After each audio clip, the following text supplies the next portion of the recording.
Okay, perfect.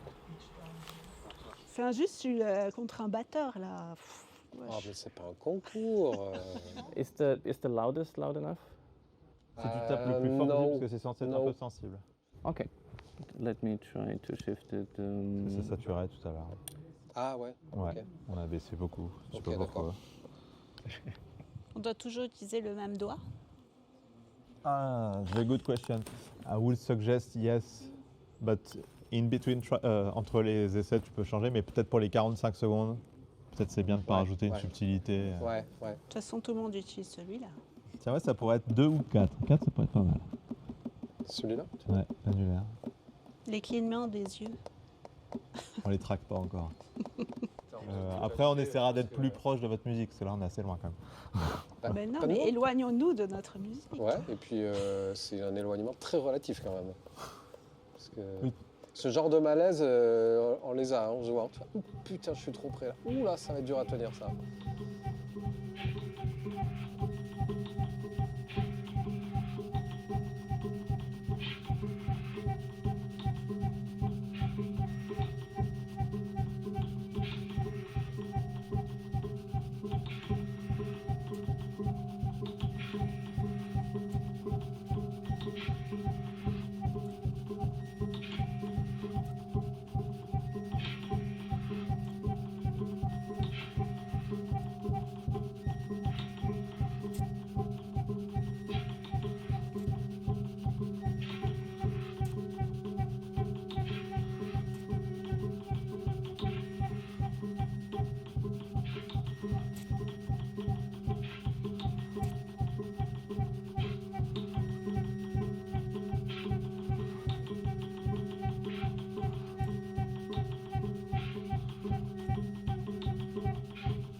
Perfect. Thank you very much. Les gars, vous savez pas non, du tout. Non, monsieur, on était censé être ensemble. Oui, je précise que ce groupe est ensemble. Waouh! Est-ce que vous apprenez des trucs sur vous-même déjà un petit peu? En tout cas, on fait la bonne musique ensemble. And here we go.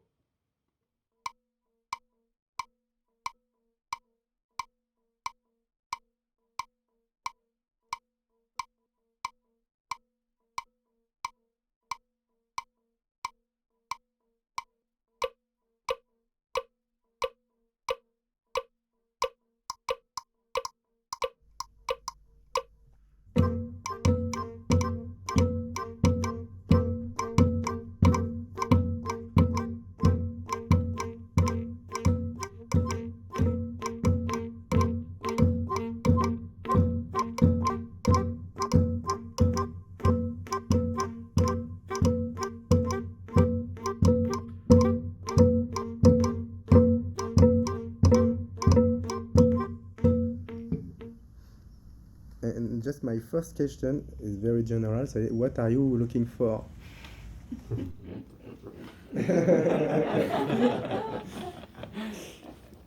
Good question. In this type of research for a long time now, relatively long time, like 20 years or so, the focus has really been on how people synchronize their actions. So how do we align our actions in time so that they happen at the same time? On est tous bien d'accord que dans la diversité de nos comportements collectifs, bah bien sûr qu'il y a de la place pour de l'autonomie, pour l'indépendance, etc. Donc ça, c'est un peu le constat empirique, observation de la vie quotidienne. Voilà. Donc ce constat-là, il amène une question qui est de se dire, ok, mais on a aussi dit que par ailleurs, il y avait l'entraînement, qu'on fonctionnait un petit peu comme des ensembles très complexes d'oscillateurs qui se couplaient les uns aux autres et donc qui tendent à synchroniser. Donc bah, comment on met les deux ensemble, quoi? Comment on met les deux ensemble? Donc ça doit vouloir dire qu'il y a des mécanismes cognitifs qui permettent de supprimer, plus probablement d'inhiber, cette tendance irrépressible qu'on a à la synchronisation ou à l'imitation de nos comportements. Synchronisation serait vraiment plutôt la dimension spécifiquement temporelle, hein, c'est dans le terme. L'imitation serait peut-être un terme plus général, l'alignement.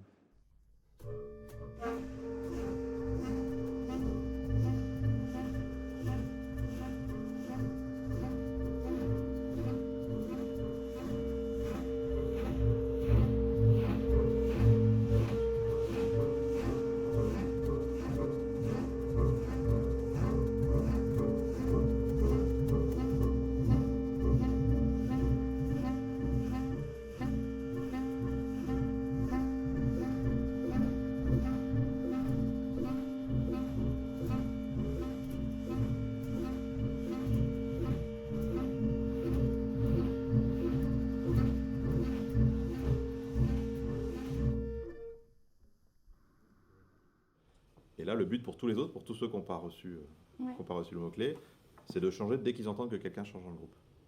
Toujours pareil, de changer de son. Donc si tu fais une note aiguë, tu peux faire une note grave, tu fais ce que tu veux. Ok. Et ça va durer Oui. Très bon. Non. 45 seconds. It's very short. It's 45 seconds. Ok. You will, and we can say. Ok, so, yeah. No, and it's 24, so it should be 20 minutes, something like that.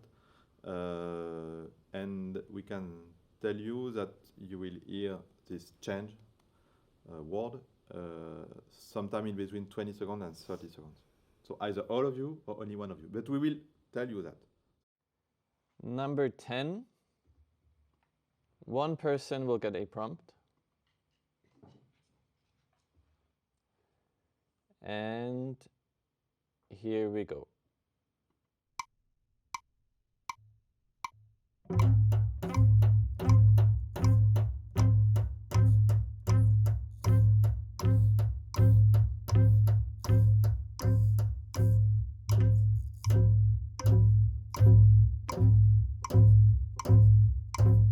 Change.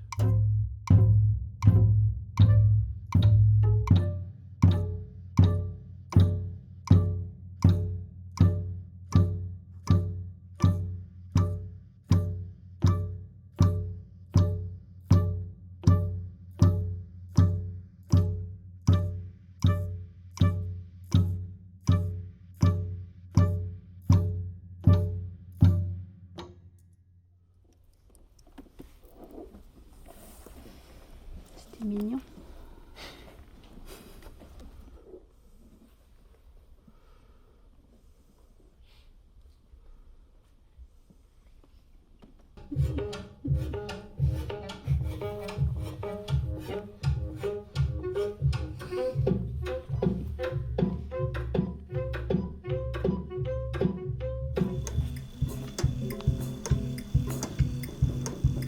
Ce qu'on fait dans les exercices et dans la musique, c'est sûr et certain, c'est pas la même partie du cerveau qui travaille. Et des fois, pendant le jeu, j'essaye d'engager la même impulsion que dans l'exercice pour essayer en me disant je vais me compter une pulse dans ma tête et je vais taper du pied, enfin du doigt de pied pour pas trop. Et en fait, ça marche pas du tout.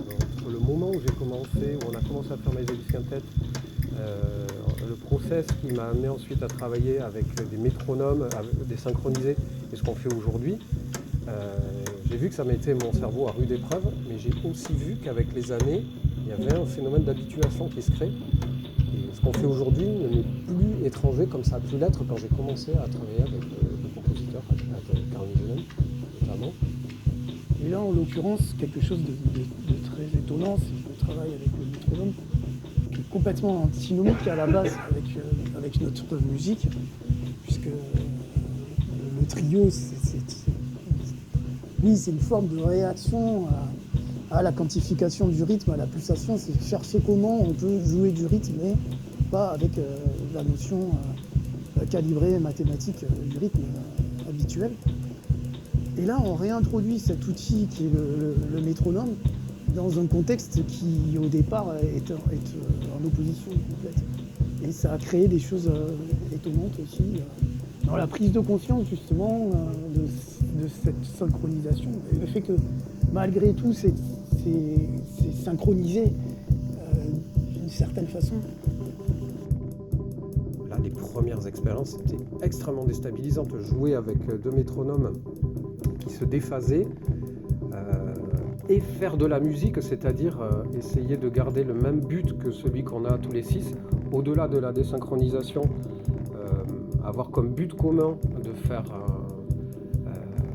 un ensemble timbral qui soit cohérent et qui soit jouissif d'une certaine façon. C'était un sacré défi et ça a posé cette question-là de la capacité à se concentrer, à diviser sa concentration entre l'information qui arrivait là, l'information qui arrivait là-bas et des informations désynchronisées. Est-ce que j'étais en mesure de traiter ça? Mon cerveau était en mesure de traiter ça. Sur le moment, la première fois, clairement non. Aujourd'hui, 3-4 ans plus tard, clairement beaucoup mieux. Après, oui, ça m'a aidé techniquement. Je trouve que ça nous a vachement influencé, le fait de bosser tous dans une sorte dans des tempis, respecter ça, etc. Donc techniquement, ça me fait évoluer. Et après, oui, ça fait poser plein de questions sur la synchronisation, désynchronisation. Est-ce qu'on peut dépasser ça? Est-ce que c'est intéressant de bosser que sur ça musicalement, je veux dire? Est-ce que ça remue plein de choses. Je repense à Christine qui parlait qu'elle essaye d'imiter la machine mais qu'elle n'arrive pas à reproduire exactement le même son. Mais je crois que c'est là que se situe la musique, je pense. Ces espèces de micro-variations, ces choses qu'on n'est pas à des machines. Et puis, en fait, si on écoutait juste les clics qu'on a dans les expériences telles quelles, désynchronisées, je suis pas sûre que ce soit musicalement très intéressant.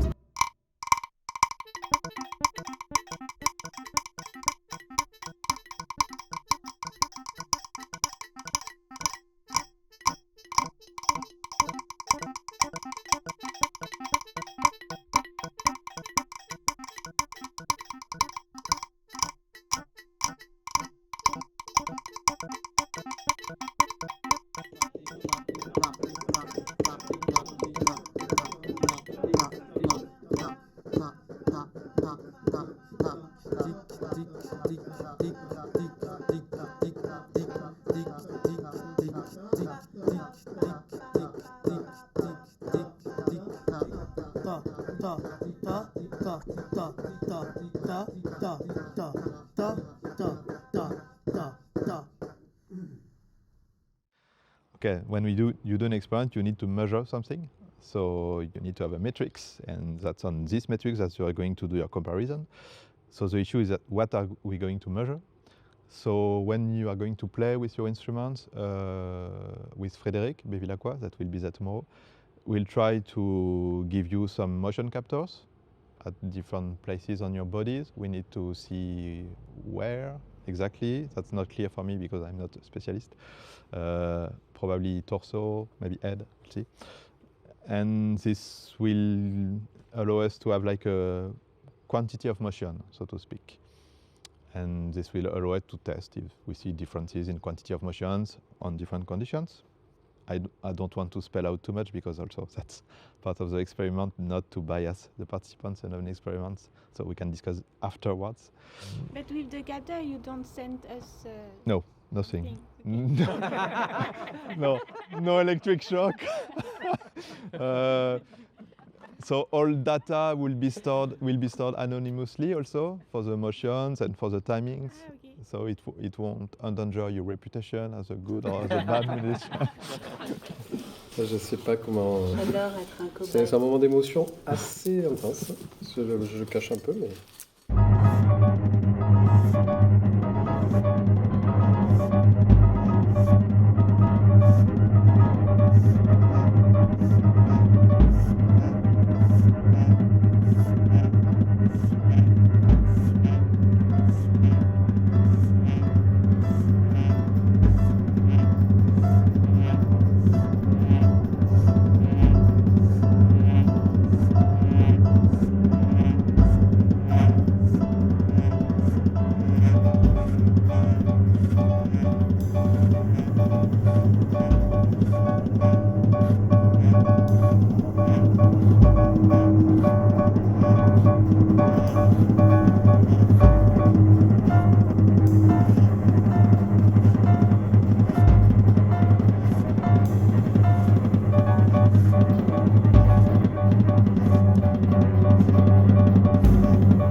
No, yeah, it's all. And maybe tomorrow we can. Et on dirait que c'est fait à la main. Non. Bah, c'est fait avec le Ah oui, mais tu vois, il n'y a pas ce truc régulier. Enfin, Là, il n'y a pas un truc régulier. Non. Mais c'est parce que là, c'est vraiment assez. Fine grain. C'est fine grain. C'est vu de près, quoi. Non, mais ça, c'est un sorte d'average de quantité de mouvement. Ouais, oui, donc. Si je mets les autres.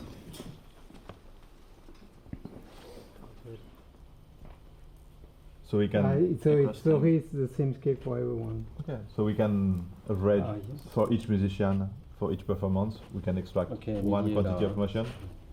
Yeah, but after it's a good start. It's a very the good thing that you don't have the sense of the same. We need to make a comparison. But that's why. Between each of them, and then after. That's what we're going to do. Ça va évidemment pas être ça le bon analogue, de regarder les gens qui suivent une partition, qui suivent un chef tout le temps. C'est pas ça le bon analogue de comprendre comment on fonctionne en petits groupes. Peut-être à l'échelle d'une très grande société, un autre débat, mais je veux dire, quand on regarde une interaction de 3 personnes, bah, c'est pas le trio de Brahms qui est la meilleure analogie de ce qui est en train de se passer entre ces trois personnes-là. Il n'y a pas quelqu'un qui... Voilà, il n'y a pas une sorte de script global qui vient réguler leurs interactions, y compris dans un niveau de détail quand même assez poussé, on va dire. And I think the music you're all making is a very good example of not focusing on this type or this type. But there are all these other phase relations that are much harder to produce. I can try now, but I will probably, it's much harder. There are tons of those phase relations, and then we haven't even considered the actions that we do in different tempi. So that's a whole new universe of possible coordination patterns. Comprendre comment la coordination elle s'effectue à ce niveau de finesse, à cette granulosité extrêmement détaillée. Là, la musique, pareil, c'est le paradis pour comprendre ça, quoi. Pour comprendre à la fois individuellement des comportements experts extrêmement développés, plasticité digitale, etc. Mais moi, pour ce qui m'intéresse, c'est-à-dire pour les comportements collectifs, comment on va se coordonner un comportement temporel, rythmique, tous les trucs qu'on regarde ensemble, qui soient liés à la synchronisation sur un rythme compliqué ou à l'inverse, recherche de désynchronisation. Là, c'est paradis pour comprendre ça.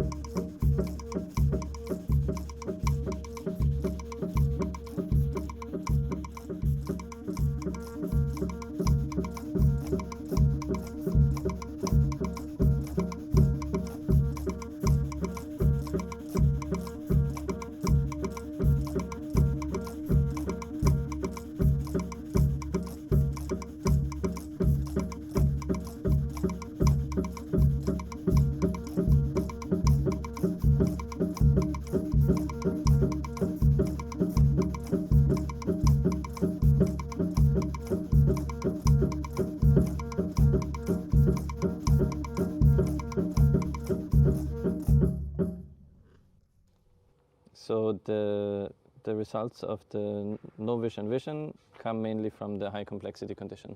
So when the complexity is high, you find in the vision condition to be less stable.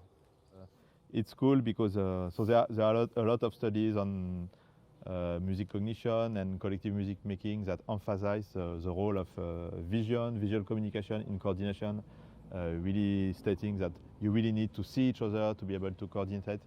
I agree that it certainly plays a role, and even an important role in many cases, but that is not necessary. So you can coordinate without seeing each other, which seems obvious to many musicians, but apparently not to researchers doing music cognition. They think that what is really important is that to see each other, which is weird. So the results are interesting because they show that actually in some cases, arguably very weird cases, such as doing this kind of desynchronized music, vision can actually be a handicap. Something that prevents you from coordinating.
rapport assez graphique au son.